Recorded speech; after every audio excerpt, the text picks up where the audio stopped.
नमस्ते दोस्तों, संजना टीवी पर आप सभी का बहुत बहुत स्वागत है। मैं हूं आपकी अपनी संजना और आज मैं आपके लिए लेकर आई हूं ये रिश्ता क्या कहलाता है का वो धमाकेदार एपिसोड जिसकी शायद आपने कभी कल्पना भी नहीं की होगी। तो दोस्तों, कहानी वहीं से शुरू होती है जहां हमने कल छोड़ी थी। युवराज अभीरा और अरमान को बेहोशी की हालत में छोड़कर अपनी गन ढूंढने में लग जाता है और यहाँ हमारे अरमान को थोड़ा थोड़ा होश आने लगता है। वो धीरे धीरे अपने हाथ अभीरा की तरफ बढ़ाता है, उसे उठाने की कोशिश करता है, लेकिन चोट इतनी ज्यादा है कि वो बेचारा उठ नहीं पाता और फिर से बेहोशी की हालत में चला जाता है।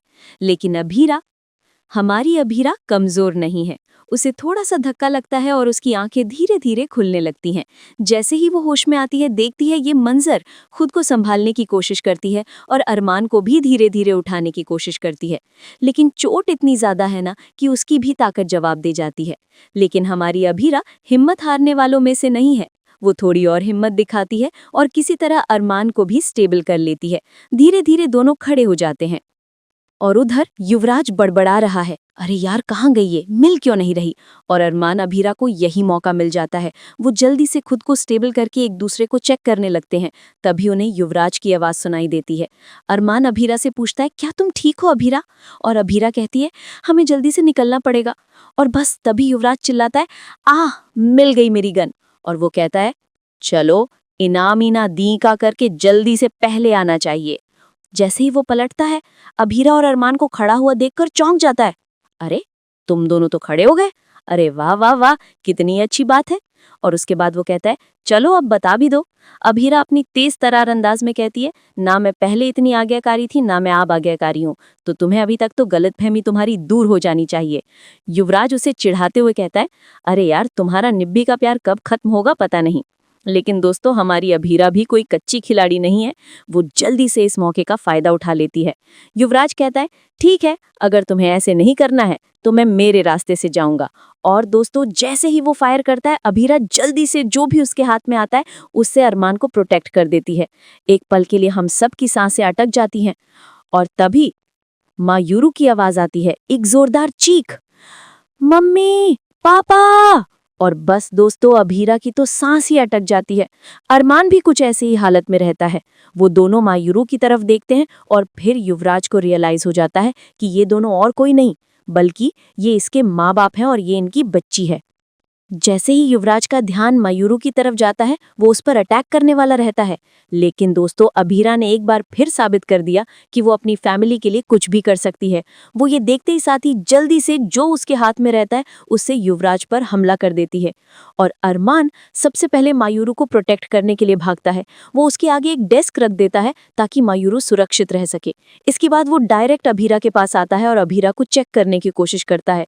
और उधर युवराज को अपनी तरफ आते हुए देखकर अरमान और युवराज में जोरदार लड़ाई शुरू हो जाती है। अरमान उस पर मुक्के बरसाता है और युवराज भी गिर जाता है। लेकिन युवराज के मुक्के, उसका कमबैक अरमान से कहीं ज्यादा स्ट्रांग होता है।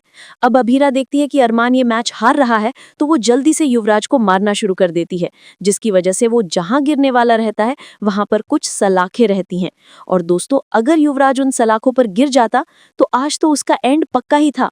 लेकिन दोस्तों, तभी मायूरू की एंट्री होती है। वो जल्दी से वो सलाखें वहां से हटा देती है। हम सब सोचते हैं, अरे ये क्या कर रही है मायूरू। लेकिन दोस्तों, मायूरू को ये सब पता होता है। उसकी माँ ने जो सीख सिखाई रहती है ना, वो सबकी जान बचाने की कोशिश करती है और थोड़ी अच्छाई भी बताती है।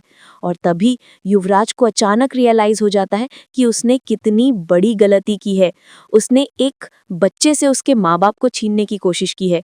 अभीरा तो अब और ज्यादा डरी हुई है क्योंकि युवराज उसके इतने पास है। वो उससे कहती है, प्लीज युवराज, तुम्हारी दुश्मनी मुझसे है, प्लीज उसे कुछ भी मत करना। अरमान भी अब बहुत ज्यादा टेंशन में आकर कहता है, हाँ युवराज, तुम्हें आखिर इस बच्ची ने तुम्हारा क्या ही बिगाड़ा है, तुम्हारी सारी दुश्मनी जो है वो मुझसे है। युवराज कहने की कोशिश करता है, मैं इतना भी कायर नहीं। पर तभी अभीरा बीच में बोलती है, नहीं प्लीज, तुम मायूरू को हमारे कुछ भी नहीं करोगे। अरमान कहता है, तुम मुझे मार दो लगे तो, पर मेरी अभीरा और मायूरू को छोड़ दो। अभीरा फिर कहती है, प्लीज तुम ऐसा मत करो, और ये जो तुम नाटक कर रहे हो ना मायूरू के सामने, मुझे तुम पर बिल्कुल भरोसा नहीं है, क्योंकि तुम एक शैतान हो और शैतान कभी नहीं सुधर सकता। उनकी सांसें तो तब अटक जाती हैं जब युवराज जल्दी से वो सलाखें मायूरू के हाथ से छीन लेता है और उस पर हमला करने के लिए हाथ ऊपर कर देता है। एक पल के लिए हम सबकी दिल की धड़कनें रुक जाती हैं।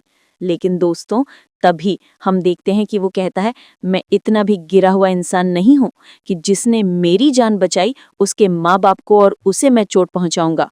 और दोस्तों वो सलाखें पीछे फेंक देता है और मायूरू की जान बचा देता है। ऐसा उसके हिसाब से वो उसे बख्श देता है।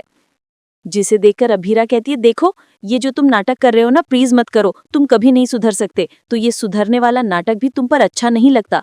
लेकिन दोस्तों सुधरने का नाम सुनते ही जो युवराज है वो कहता है, हाँ अभीरा तुमने सही कहा, मैं कभी नहीं सुधर सकता। और दोस्तों हम देखते हैं कि वो मायूनों के पैरों में गिरकर उससे माफी मांगता है। अभीरा और अरमान जल्दी से उनके पास चले जाते हैं तो युवराज हाथ जोड़कर माफी मांगता है। और दोस्तों ये अभीरा से और मायूरू से ये कहता है कि बेटा तुमने सही कहा था कि सच्चाई की हमेशा जीत होती है, चाहे कितना भी वक्त गुजर जाए पर बुराई हमेशा हार जाती है। और इस बार भी रावण हार गया है, क्योंकि रावण ने जो भी गलत काम की है उसकी उसे सजा मिल चुकी है। और मैं तुम्हारे माँ बाप को छीनकर इतना बड़ा पाप नहीं ले सकता मेरे सर पर, क्योंकि तुमने मेरी जान बचाई है। और इतना तो मुझ में थोड़ा सा इंसानियत बची है कि मैं तुम्हारे पापा को मम्मी को कुछ ना करूं। तुम मुझे माफ कर देना अभीरा, जो भी मैंने तुम्हारे लिए किया। और तुमने सही कहा कि मैं एक शैतान हूं, मैं कभी नहीं सुधर सकता। और दोस्तों हमेशा की तरह पुलिस लेट हो जाती है, पर फाइनली युवराज जो है वो जेल में बंद हो जाता है। अभिया की आंखों में आंसू रहते हैं और वो मायूरू को चेक करने लग जाती है कि बेटू तुम्हारी वजह से आज पता है ना मेरी तो सांस ही अटक गई थी। अरमान भी कहता है, हाँ बेटू तुम्हें ये सब नहीं करना चाहिए था। मायूरू कहती है, आपने जानबूझकर ये सब हिंट्स ड्रॉप किए थे ना ताकि हम आप तक पहुंच सके। अभीरा पछतावे में कहती है, नहीं मुझे ये सब नहीं करना चाहिए था, उसकी वजह से ये मेरी दोनों जानें जो हैं वो फंस चुकी थी।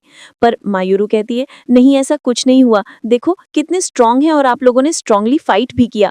अरमान कहता है, मैंने तुम्हें कहा था ना कि दादी के साथ रहना, पर नहीं तुम तो यहाँ पर चली आई जबरदस्ती। मायूरू कहती है, ओफो ये सब बातें छोड़ो, बिल्ली फैमिली सेफ है। और दोस्तों उसके बाद एक प्यारा सा फैमिली हग होता है। और उसके बाद जल्दी से मायूरू अपनी जेब से वो ब्रेसलेट निकालकर अभीरा को पहना देती है और कहती है कि देखो हमारी फैमिली जो है ना वो अभी कभी भी अलग नहीं होगी, अभी तो ये हमारी फैमिली मिली है और देखो हम लोग सब सुरक्षित हैं। दूसरी तरफ पोद्दार हाउस में विद्या बहुत ज्यादा टेंशन में होती है, क्योंकि अभी तक उनके बच्चों की कोई खबर नहीं आती है। साथ में वहां पर जो दिए रखे रहते हैं वो हवा से बुझ जाते हैं, जिसकी वजह से वो और ज्यादा टेंशन में आ जाती है और वो दियों को बचाने की कोशिश करती हैं। जहां पर सारे ही मोहल्ले की लाइट गई रहती है और दादी सा ज्यादा परेशान होती है कि आखिर दिवाली के दिन लाइट क्यों ही जाती है। मनोज जी सबके फोन ट्राई करते हैं पर किसी का कुछ ट्रेस नहीं लगता। ट्रेस नहीं लगने की वजह से विद्या और ज्यादा परेशान हो जाती हैं, कहती हैं प्लीज भगवान आज के दिन हमारे बच्चों के साथ कुछ बुरा मत होने देना। कियारा भी उन दियों को बचाने की कोशिश करती है, उन्हें बुझने से बचाती है।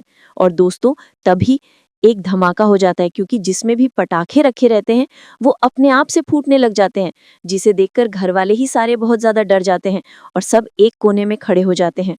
और दोस्तों तभी अभीरा और अरमान की फाइनली एंट्री हो जाती है, जिसे देखकर दादी सा कहती हैं, अरे देखो देखो देखो बच्चे आ गए। बच्चों के आते ही साथ ही सारे घर वाले जो हैं वो बहुत ज्यादा खुश हो जाते हैं। विद्या तो 2 मिनट के लिए शॉक हो जाती हैं कि फाइनली उनके दोनों बच्चे जो हैं वो सही सुरक्षित हैं और आ चुके हैं घर पे। जहाँ पर एंट्री पर राम जी का गाना बजता है कि राम जी फाइनली वनवास से आ गए थे। तभी दिवाली का शुरुआत हुआ था, जिसके बाद विद्या जल्दी से अपने बच्चों को गले लगा लेती है और कहती है कि तुम्हें पता भी है कि मैं कितनी ज्यादा परेशान हो गई थी और मेरी तो जान अटक गई थी। जहां पर दादी साहब मायूरू को गले लगा लेती हैं। विद्या कहती है, अरे इतनी सारी चोटें अरमान कैसे आई? तो अरमान बताता है कि कोई नहीं, टेंशन लेने की जरूरत नहीं है, वैसे भी हम हॉस्पिटल से होकर आए हैं तो सारी ही चोटें नॉर्मल हैं। जहां पर अभीरा बहुत ज्यादा इमोशनल होकर अरमान और मायूरू को चेक करने लग जाती है। वो कहती है कि अरे मेरी तो जान ही जान में अटक गई थी और तुम्हें पता है कि मैं इतने सालों से अकेला हूं, तो प्लीज ऐसी गलती दोबारा से मत करना, मैं अब फिर से अकेला बिल्कुल भी नहीं रहना चाहता।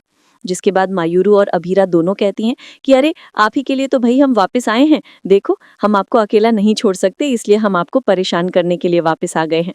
जिसके बाद सारा ही माहौल बहुत खुशी का हो जाता है और फाइनली दादी सा ही याद दिलाती हैं कि लक्ष्मी पूजा जो है वो अभी बाकी है, तो चलो अंदर जाकर सभी लक्ष्मी पूजा की तैयारी कर देते हैं।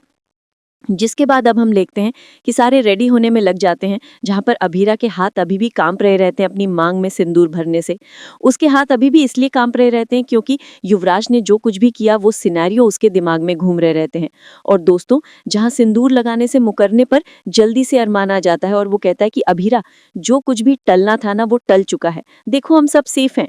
जहाँ पर अभीरा कहती है, हाँ इसी का तो मैं थैंक गॉड बोलती हूँ भगवान से, और अभी तक बोलती आ रही हूँ। जहाँ पर अरमान उसे बताता है कि देखो सारी मुसीबत अब टल चुकी है और युवराज वापस से नहीं आने वाला, और अब हमें हमारी इस जिंदगी की नई शुरुआत कर लेनी चाहिए, तो तुम्हें ये फालतू की टेंशन लेने की कोई भी जरूरत नहीं है। जिसके बाद वो खुद से ही अपने हाथ से अभीरा की मांग भर देता है और कहता है कि अभी हमारी फैमिली को हैप्पी बिल्ली फैमिली की तरह ही रहना चाहिए, तो तुम्हें ये आंसू जो हैं वो बहाना नहीं चाहिए।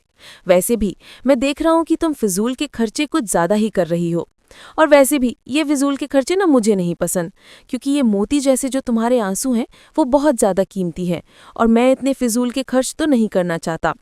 और तुम्हें पता है, अभी तो तुम मुझे ऑफिस भी जब भेजोगी ना, तभी तुम्हें बहुत मार मार के भेजना पड़ेगा।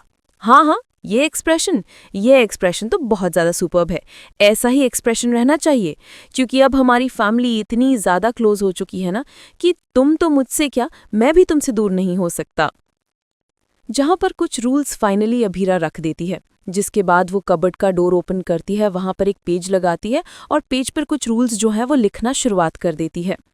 जहाँ पर फर्स्ट रूल अभीरा लिखती है 10 मिनट्स इज अस टाइम, जहाँ पर अरमान गलत समझ लेता है और कहता है यूएस टाइम, ये क्या होता है, 10 मिनट यूएस के टाइम से चलेंगे क्या हम? पर अभीरा उसे समझाती है कि नहीं बुद्धू, ये है अस टाइम, मतलब हमारा टाइम, जिसमें हम फैमिली प्रॉब्लम्स या मायूरू या किसी की भी बारे में बात नहीं करेंगे, बस वो 10 मिनट में हम हमारे रिश्ते की बात करेंगे। जिसके बाद अरमान सेकंड रूल लिखता है कि गुस्सा इक्वल्स टू किस। हाँ दोस्तों, आपने सही सुना, अगर किसी को भी गुस्सा आएगा तो उसके अपोजिट पार्टनर को उसे किस करके शांत करना पड़ेगा और गुस्सा जो है उसे माफ भी कर देना पड़ेगा। जिसके बाद अब वो बहुत ज्यादा खुश हो जाता है और कहता है कि अरे यार, अब पता नहीं क्यों मुझे गुस्सा आ रहा है, सडनली लगता है, अरे दिख क्या रही हो, मुझे किस करो ना। कहकर वो उसे धक्का दे देती है और अपना थर्ड रूल वहां पर लिख देती है। थर्ड रूल के अकॉर्डिंग 1 मील उन्हें साथ में ही लेना चाहिए, दिन का एक ही मील, जहां पर वो अपने हाथों से अभीरा को खिलाएगा। जहां पर विद प्लेजर अरमान वो सब एक्सेप्ट कर लेता है कि तुम उसकी टेंशन मत लो, ये तो मेरा प्लेजर रहेगा, और वैसे भी मैं अब तुमसे इतना ज़्यादा अटैच हो चुका हूं ना अभीरा, कि मैं तो तुम्हारे लिए कुछ भी कर सकता हूं और एक भी पल तुमसे अलग नहीं रह सकता। जहां अरमान एक रूल में लिखता है कि हम दोनों के बीच में हम कोई भी फैमिली मेंबर्स को नहीं आने देंगे कभी भी, क्योंकि मैंने हमेशा नोटिस किया है कि कोई भी फैमिली मेंबर्स को हम लाते हैं बीच में तो हमारा और ज़्यादा सियापा हो जाता है। हाँ, मैं बहुत ज़्यादा प्यार करता हूँ मायूरू से, अपनी फैमिली से, पर हमें खुद के रिश्ते को भी देना चाहिए मौका, क्योंकि हम बस मायूरू के पेरेंट्स नहीं हैं, हम अभीरा और अरमान भी हैं, हमें भी हमारा हॉलीडे टाइम्स तो चाहिए ही। पर Abhira red flag green flag लिख देती है। अरमान कहता है कि अच्छा हुआ, ये तो आखिर तुमने सीख ही लिया, पर अभीरा कहती है कि नहीं, इसके रूल्स थोड़े अलग रहेंगे क्योंकि ये हमारे रूल्स हैं, जहां पर अगर तुम्हें कोई भी बात मेरी अच्छी लगती है तो तुम ग्रीन फ्लैग रख दोगे, और अगर कुछ बात पे गुस्सा आता है या नहीं पसंद आता तो रेड फ्लैग रख दोगे। सेम गोस फॉर मी, तो ये रूल हमारे लिए सेट हो चुके हैं। जिसके बाद अरमान कहता है कि ठीक है मैडम, हमें ये रूल बहुत ज़्यादा पसंद है। और दोस्तों, उसके बाद अरमान और अभीरा का पैर फिसल जाता है, वो बेड पे गिर जाते हैं, जिसकी वजह से बेड भी टूट जाता है। अरमान तो चिल्ला रहा रहता है क्योंकि उसकी चोटें अभी भी नरम होती हैं और वो बहुत ज़्यादा दुखती हैं।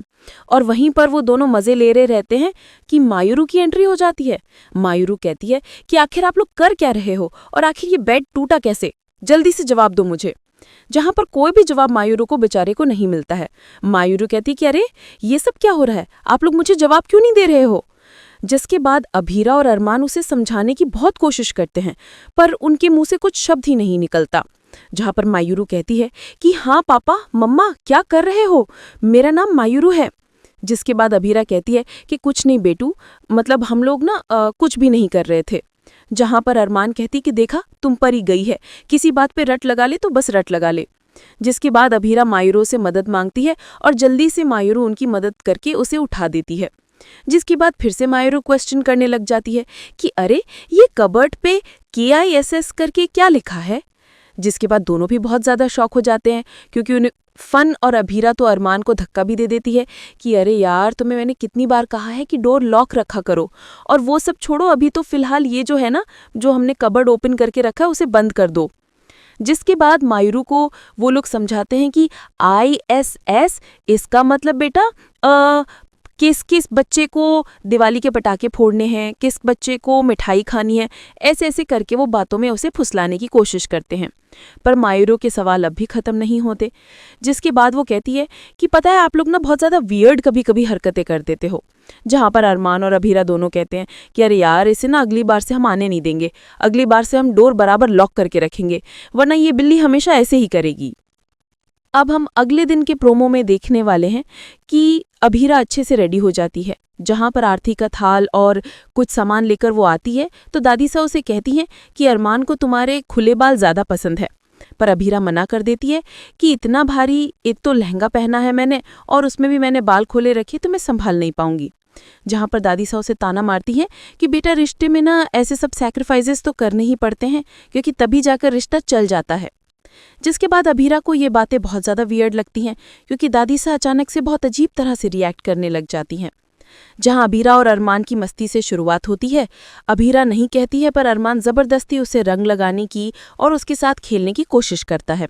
दादी सा वहां पर भी टोकने के लिए आ जाती हैं और कहती हैं कि अरमान, अभीरा जब नहीं कह रही है ना, तो तुम्हें उसकी बात मान लेनी चाहिए, क्योंकि यही छोटी छोटी बातें होती हैं जो रिश्ते को एंड कर देती हैं और रिश्ते में फिर से दरार ला देती हैं।